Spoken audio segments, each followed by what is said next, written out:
ഇസ്രയേലുമായി India ചെറിയൊരു കരാറിലല്ല ഏർപ്പെടാൻ ഒരുങ്ങുന്നത് എന്നുള്ളതിൻ്റെ ആദ്യ സൂചനയായി ഇതിനെ നോക്കിക്കാണാം.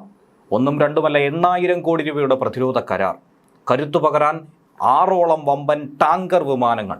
ലക്ഷ്യം ഒന്ന് മാത്രം, ഇന്ത്യയുടെ ശത്രുക്കൾ, പ്രധാനമായി പാകിസ്ഥാൻ. ആയിരക്കണക്കിന് കിലോമീറ്റർ ദൂരവും പറന്നെത്തി ഭസ്മമാക്കാൻ കഴിയുന്ന മറ്റൊരു ലക്ഷ്യത്തെ കൂടി ഇന്ത്യ സ്വന്തമാക്കുന്നു. ഇസ്രയേൽ ഒരു ഭാഗത്ത് നമുക്ക് കരുത്തു പകരുന്നെങ്കിൽ മറുഭാഗത്ത് റഷ്യൻ കരുത്തും ഇന്ത്യയെ സഹായിക്കുന്നു. ഇന്ത്യക്ക് വേണ്ടി 5ാം തലമുറ സ്റ്റെൽത്ത് യുദ്ധവിമാനമായിട്ടുള്ള സുഖോയ് Su-57 ഉടനടി തന്നെ ഇന്ത്യയിലേക്ക് പറന്നെത്തും. വളരെ വേഗത്തിൽ ഈ ഡീൽ പൂർത്തീകരിക്കാൻ വേണ്ടിയിട്ടുള്ള ഒരു നീക്കത്തിലേക്ക് തന്നെയാണ് കടക്കുന്നത് റഷ്യയും മറുഭാഗത്ത് ഇസ്രയേലും. ഇന്ത്യ ലക്ഷ്യം വെക്കുന്നത് വലിയ വലിയ ആകാശങ്ങൾ. പ്രധാനമന്ത്രി നരേന്ദ്രമോദിയുടെ ചരിത്രപരമായ ഇസ്രയേൽ സന്ദർശനമാണ് ഇപ്പോൾ നടന്നുകൊണ്ടിരിക്കുന്നത്. അതിന് തുടക്കമായതോടെ ഭാരതത്തിന്റെ പ്രതിരോധ മേഖലയിൽ ഉണ്ടാകുന്ന കുതിച്ചുചാട്ടത്തെക്കുറിച്ച് പലരും പല വിഷയങ്ങളും എടുത്തു പറയുന്നുണ്ട്. എന്നാൽ അക്കൂട്ടത്തിൽ ഇന്ത്യൻ വ്യോമസേനയ്ക്ക് പറയാനുള്ള കഥ അത് മറ്റൊന്നാണ്. വ്യോമസേനയുടെ കരുത്ത് തന്നെ ഇരട്ടിയിലധികമാക്കാൻ വേണ്ടി 6ഓളം മിഡ് എയർ റീഫ്യൂവലിംഗ് വിമാനങ്ങൾ സ്വന്തമാക്കാൻ ഒരുങ്ങുന്നു എന്നുള്ളതാണ്. അതായത് മിഡ് എയർ റീഫ്യൂവലിംഗ് എന്ന് പറയുമ്പോൾ ആകാശത്ത് പറന്നുകൊണ്ടിരിക്കുമ്പോൾ ആകാശത്ത് വെച്ച് തന്നെ ഇന്ധനം നിറയ്ക്കാൻ കഴിയുന്ന വിമാനങ്ങൾ. 8,000 കോടി രൂപയുടെ ഡീലിലേക്കാണ് ഇന്ത്യയും ഇസ്രയേലും കടക്കുന്നത്. ദേശീയ മാധ്യമങ്ങൾ പുറത്തുവിട്ട റിപ്പോർട്ട് അനുസരിച്ച് ഇസ്രയേൽ സർക്കാർ ഉടമസ്ഥയിലുള്ള പ്രതിരോധ കമ്പനിയും ഭാരതത്തിന്റെ ഹിന്ദുസ്ഥാൻ എയറോനോട്ടിക്സ് ലിമിറ്റഡും ചേർന്നുകൊണ്ടാണ് ഈ പദ്ധതി നടപ്പിലാക്കുന്നത്. 6 ബോയിങ് 767 പാസഞ്ചർ വിമാനങ്ങളെ അത്യാധുനിക സൈനിക ടാങ്കർ വിമാനങ്ങളാക്കി മാറ്റുന്ന ബൃഹത്തായ പദ്ധതിയാണ് വിപ്ലവകരമായ മാറ്റം ഇന്ത്യയിൽ സൃഷ്ടിക്കാൻ ഒരുങ്ങുന്നത്, ഇന്ത്യൻ സുരക്ഷയ്ക്ക് മുതൽക്കൂട്ടായി മാറുന്നത്. ഇന്ത്യൻ വ്യോമസേനയെ സംബന്ധിച്ച് ഏറ്റവും പ്രധാനപ്പെട്ട ഒരു ഡീൽ, അതിനിർണായകമായ ഒരു കരാർ എന്ന രീതിയിൽ തന്നെയാണ് ഇതിനെ വിലയിരുത്തുന്നത്.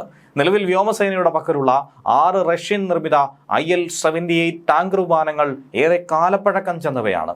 അതിനെ പുനഃസ്ഥാപിക്കാൻ വേണ്ടി, അതിന് പകരക്കാരനാക്കി വേണ്ടി തന്നെയാണ് ഇപ്പോൾ ഇസ്രയേലുമായി ഈ ഒരു ഡീലിലേക്ക് കടക്കുന്നത്. കഴിഞ്ഞ 2 പതിറ്റാണ്ടായി പുതിയ ടാങ്കർ വിമാനങ്ങൾക്കായി ഇന്ത്യ പല ശ്രമങ്ങൾ നടത്തിയിരുന്നു. 20 വർഷക്കാലം നടത്തിയ ആ ശ്രമത്തിനാണ് ഇപ്പോൾ ഒരു ഫലമുണ്ടായിരിക്കുന്നത്. യുദ്ധവിമാനങ്ങൾക്ക് ആകാശത്ത് വെച്ച് തന്നെ ഇന്ധനം നിറയ്ക്കാൻ കഴിയുന്നതോടെ ദീർഘദൂര ആക്രമണങ്ങൾ നടത്താനുള്ള ഇന്ത്യൻ വ്യോമസേനയുടെ പ്രഹരശേഷി ഏറെ വർദ്ധിക്കും.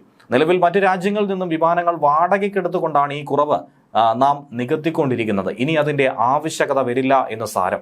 2026 കൂടി തന്നെ ഈ കരാർ ഔദ്യോഗികമായി നമുക്ക് ഒപ്പുവെച്ച് മുന്നോട്ട് നീങ്ങാനും വിമാനം സ്വന്തമാക്കാനും കഴിയുമെന്നാണ് മനസ്സിലാക്കാൻ കഴിയുന്നത്.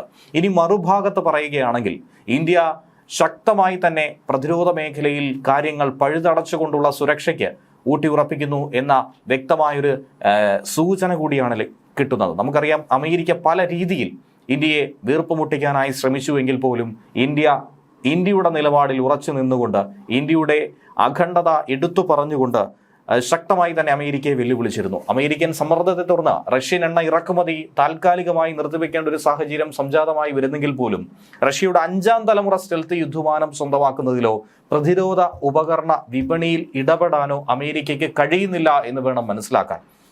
5ാം തലമുറ സ്റ്റെൽത്ത് യുദ്ധവിമാനമായിട്ടുള്ള സുഖോയ് Su-57 വാങ്ങുന്നതിനെ കുറിച്ചുള്ള നീക്കത്തിൽ ഇന്ത്യ ബഹുദൂരം മുന്നിലേക്ക് സഞ്ചരിക്കുകയാണ്. ബംഗളൂരുവിൽ നടന്ന എയ്റോ ഇന്ത്യ 2025 റഷ്യയും അമേരിക്കയും അവരുടെ 5ാം തലമുറ ഫൈറ്റർ വിമാനങ്ങളായിട്ടുള്ള റഷ്യയുടെ സുഖോയ് 57ഉം അമേരിക്കയുടെ F-35ഉം ഒരുപോലെ തന്നെ പ്രദർശിപ്പിച്ചിരുന്നു. സാങ്കേതികവിദ്യ കൈമാറ്റത്തിനൊപ്പം തന്നെ Su-57 സംയുക്ത നിർമ്മാണം റഷ്യ മുന്നോട്ട് വയ്ക്കുന്നുണ്ട്. ഏകദേശം 40 വിമാനങ്ങൾ വാങ്ങാൻ വേണ്ടി തന്നെയാണ് ഇന്ത്യ തീരുമാനിക്കുന്നത്. ഡിഫൻസ് അക്വിസിഷൻ കൗൺസിൽ ഉടൻ തന്നെ ഇതിനുള്ള അനുമതി നൽകുമെന്നും പ്രതീക്ഷിക്കുന്നു. ശബ്ദത്തിന്റെ ഇരട്ടി വേഗതയിൽ പറക്കാൻ കഴിയുന്ന യുദ്ധവിമാനം കൂടിയാണിവ. കഴിവുകളുടെ കാര്യത്തിൽ ഇതിനെ പലപ്പോഴും അമേരിക്ക F-35യുമായി താരതമ്യപ്പെടുത്താറുണ്ട്. അമേരിക്കയുടെ കരുത്തനുമായി ഇഞ്ചോടിഞ്ച് പോരിട്ട് നിൽക്കാൻ കഴിയുന്ന ഒരു കരുത്തുറ്റ വജ്രായുധമായി തന്നെ ഇത് മാറുമെന്ന കാര്യത്തിൽ സംശയമില്ല. ചെങ്ഡു J-20, ഷെങ്യാങ് J-35 ഫൈറ്റർ വിമാനങ്ങൾ ഉൾപ്പെടെയുള്ള ചൈനയുടെ സ്റ്റെൽത്ത് കപ്പലിന്റെ ദ്രുതഗതിയിലുള്ള വികാസത്തിനിടയിലാണ് ഇന്ത്യ 5ാം തലമുറ യുദ്ധവിമാനം വാങ്ങാൻ വേണ്ടി ഒരുങ്ങുന്നത്. ചൈന പാകിസ്ഥാന് 40ഓളം J-35 വിമാനങ്ങൾ വാഗ്ദാനം ചെയ്ത റിപ്പോർട്ട് നേരത്തെ പുറത്തു വന്നതാണ്. ഈ ഒരു സാഹചര്യത്തിൽ കൂടി ഇന്ത്യ കരുത്ത് വർദ്ധിപ്പിക്കേണ്ടത് അനിവാര്യതയാണ്. എന്നാൽ F-35നേക്കാളും കൂടുതൽ പ്രായോഗികമായ ഓപ്ഷനായി ഇന്ത്യ നോക്കിക്കാണുന്നത് സുഖോയ് 57 തന്നെയാണ്. കാരണം റഡാറുകളുടെ കണ്ണുവെട്ടിച്ച് പറക്കാനുള്ള സുഖോയിയുടെ ശേഷി അത് അപാരം തന്നെയാണ്. സുഖോയ് ജെറ്റുകളുടെ നിർമ്മാതാക്കളായിട്ടുള്ള യുണൈറ്റഡ് എയർക്രാഫ്റ്റ് കോർപ്പറേഷൻ ഇന്ത്യയുമായി സാങ്കേതിക കൂടിയാലോചനകൾ അവസാന ഘട്ടത്തിലൂടെ കടന്നുപോയിക്കൊണ്ടിരിക്കുന്നുണ്ട്. വളരെ വേഗത്തിൽ ഇത് പൂർത്തിയാകുമെന്ന കാര്യത്തിൽ യാതൊരുവിധ സംശയവുമില്ല. ഇന്ത്യൻ വ്യോമസേന ഇപ്പോൾ ഉപയോഗിക്കുന്ന സുഖോയ് 30 MK നിർമ്മിക്കുന്ന സൗകര്യങ്ങളിൽ സോഴ്സ് കോഡും പ്രാദേശിക ഉൽപ്പാദനങ്ങളും ഒക്കെ തന്നെ ഈ കരാറിൽ ഉൾപ്പെടും. സുഖോയ് 30യിൽ നിന്നും സുഖോയ് 57ലേക്കുള്ള ഇന്ത്യയുടെ കുതിച്ചുചാട്ടം തന്നെയായിരിക്കും ഇന്ത്യൻ വ്യോമസേനയ്ക്ക് കരുത്തു പകരുന്നത്. സോഴ്സ് കോഡിലേക്കുള്ള പ്രവേശനം ഇന്ത്യക്ക് വിമാനത്തിൽ തദ്ദേശീയമായി പരിഷ്കാരങ്ങൾ വരുത്താൻ അനുവദിക്കും. ഇന്ത്യയുടെ ആവശ്യത്തിനനുസൃതമായി പല മാറ്റങ്ങളും നമുക്ക് ആവിഷ്കരിക്കാൻ കഴിയും. ഇനി ഫ്രാൻസിൽ നിന്നുള്ള 114 റഫേൽ യുദ്ധവിമാനങ്ങൾക്കുള്ള കരാർ കഴിഞ്ഞ ആഴ്ച അന്തിമമാക്കിയത് നമുക്കറിയാം. അങ്ങനെ ഇസ്രയേലിന്റെ കരുത്ത്, റഷ്യയുടെ കരുത്ത്, ഫ്രാൻസിന്റെ കരുത്ത്, ഒപ്പം തദ്ദേശീയമായി ഇന്ത്യ വികസിപ്പിക്കുന്ന കരുത്ത്, ഈ 3 രാജ്യങ്ങളുടെ കരുത്ത് തന്നെയാണ് ഇന്ത്യ പ്രഹരമായി ശത്രുക്കൾക്ക് മേൽ ഇനി ഉപയോഗിക്കാനായി പോകുന്നത്. F-35 വാഗ്ദാനം ചെയ്യാൻ അമേരിക്ക സന്നദ്ധത പ്രകടിപ്പിച്ചെങ്കിൽ പോലും ഇന്ത്യ മുഖം തിരിക്കുന്ന നടപടിയാണ് സ്വീകരിച്ചത്. വിലയിലടക്കം കാര്യമായ വ്യത്യാസമുണ്ട്. F-35 യൂണിറ്റിന് ഏകദേശം 900 മുതൽ 950 കോടി രൂപ വരെയാണ് വില വരുന്നത്. പക്ഷേ സുഖോയെ സംബന്ധിച്ച് നോക്കിയാൽ അതിനേക്കാൾ കൂടുതൽ മെച്ചപ്പെട്ട ഏകദേശം 650 കോടി രൂപ വിലയ്ക്ക് നമുക്ക് ലഭ്യമാകും എന്നുള്ളതാണ് ഒരു നേട്ടം.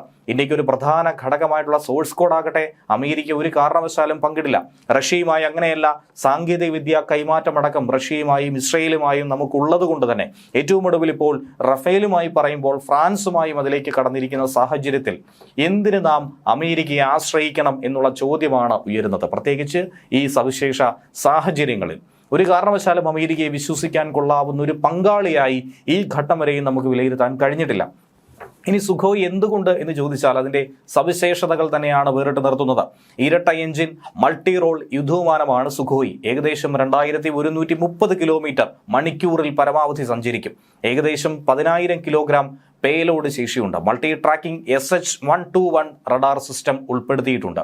എല്ലാ കാലാവസ്ഥയിലും ഫലപ്രദമായി എല്ലാ ടെറൈൻ മേഖലകളിലും ഓടിക്കാനായി സാധിക്കുന്ന രീതിയിൽ, പ്രവർത്തിപ്പിക്കാനായി കഴിയുന്ന രീതിയിലുള്ള യുദ്ധവിമാനം. അതേസമയം പ്രധാനമന്ത്രി നരേന്ദ്രമോദി ഇസ്രയേലിൽ അദ്ദേഹം വലിയ നീക്കങ്ങൾക്ക് തന്നെയാണ് കാലെടുത്ത് വെച്ചിരിക്കുന്നത്. വൻ സ്വീകരണമാണ് ലഭിച്ചിരിക്കുന്നത്. ചരിത്രപരമായ സന്ദർശനമാണ് മോദി നടത്തിയിരിക്കുന്നതെന്നാണ് ഇസ്രയേൽ മാധ്യമങ്ങളൊക്കെ തന്നെ വിശേഷിപ്പിക്കുന്നത്. ടെൽ-അവീവിൽ മോദി വിമാനം ഇറങ്ങിയത് മുതൽ വൻ സ്വീകരണം കിട്ടിയിരിക്കുന്നു. മോദിക്കൊപ്പം കാറിൽ യാത്ര ചെയ്ത് ഇസ്രയേൽ പ്രധാനമന്ത്രി ബെഞ്ചമിൻ നെതന്യാഹു ലോകത്തിന് മുന്നിൽ വൻ സന്ദേശം കൂടി നൽകിയിരിക്കുന്ന ഒരു സാഹചര്യം. ഇനി ഇസ്രയേൽ പാർലമെന്റായിട്ടുള്ള നെസറ്റിനെ മോദി അഭിസംബോധന ചെയ്ത ശേഷമായിരുന്നു ഇരു നേതാക്കളും ഒരുമിച്ച് യാത്ര ചെയ്തത് എന്നുള്ളതും ശ്രദ്ധിക്കേണ്ടതാണ്. സാങ്കേതിക വിദ്യയിലെയും നൂതന സംരംഭങ്ങളിലെയും പുരോഗതികൾ വിലയിരുത്താനുള്ള ഒരു പ്രദർശനത്തിലേക്കായിരുന്നു ഇരുവരുടെയും യാത്ര. മോദിക്കൊപ്പം കാറിലിരിക്കുന്ന ചിത്രം പങ്കുവെച്ചുകൊണ്ട് നെതന്യാഹു നമ്മൾ ഒന്നിച്ച് മുന്നേറുന്നു എന്ന് ഹിന്ദിയിൽ കുറിക്കുകയും ചെയ്തിരിക്കുന്നു. ഒരുമിച്ച് മുന്നേറുന്നു. സാങ്കേതിക വിദ്യയിലും നൂതനാശയങ്ങളിലും ഇന്ത്യ ഇസ്രയേൽ പങ്കാളിത്തം കൂടുതൽ ശക്തമാക്കുന്നു എന്നുകൂടിയാണ് നെതന്യാഹു പറയുന്നത്. നെസറ്റിനെയും അഭിസംബോധന ചെയ്ത മോദി ഇന്ത്യയും ഇസ്രയേലും തമ്മിലുള്ള 2000-ലധികം വർഷത്തെ പഴക്കമുള്ള ബന്ധത്തെക്കുറിച്ച് കൂടി അദ്ദേഹം പ്രസംഗത്തിൽ ഉൾപ്പെടുത്തിയിരുന്നു.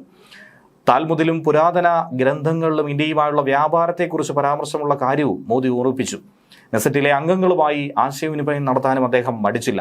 ഇസ്രയേൽ പാർലമെന്റിനെ അഭിസംബോധന ചെയ്യുന്ന ആദ്യ ഇന്ത്യൻ പ്രധാനമന്ത്രിയായി അങ്ങനെ പ്രധാനമന്ത്രി നരേന്ദ്രമോദി മാറിയിരിക്കുന്നു. പരമോന്നത ബഹുമതിയായിട്ടുള്ള speaker of the Knesset medal അദ്ദേഹത്തിന് നൽകി ഇസ്രയേൽ ആദരിക്കുകയും ചെയ്തു. ഇന്ത്യ ഇസ്രയേൽ തന്ത്രപരമായ ഈ ബന്ധം ശക്തിപ്പെടുത്തുന്നതിൽ മോദി നൽകിയ വ്യക്തിപരമായ നേതൃത്വത്തിനാണ് ഈ ആദരം. 2023 ഒക്ടോബർ 7 നടന്ന ഹമാസ് ആക്രമണത്തെ ശക്തമായി തന്നെ മോദി അപലപിച്ചതിനെ നെതന്യാഹു പ്രശംസിക്കുകയും ചെയ്തു. ആ പ്രയാസകരമായ ഘട്ടത്തിൽ ഇന്ത്യ ഇസ്രയേലിനൊപ്പം ഉറച്ചു നിന്നതിൽ നന്ദി അറിയിക്കുന്നെന്നും നെതന്യാഹു ചൂണ്ടിക്കാട്ടി. 2 ദിവസത്തെ സന്ദർശനത്തിനായി ബുധനാഴ്ചയായിരുന്നു പ്രധാനമന്ത്രി എത്തിയത്. 9 വർഷത്തിനിടയിൽ 2ാം തവണയാണ് മോദി ഇസ്രയേലിലേക്ക് എത്തുന്നത്. ഏറ്റവും ഒടുവിൽ 2017 ജൂലൈയിലായിരുന്നു മോദി ഇസ്രയേൽ സന്ദർശനം നടത്തിയത്.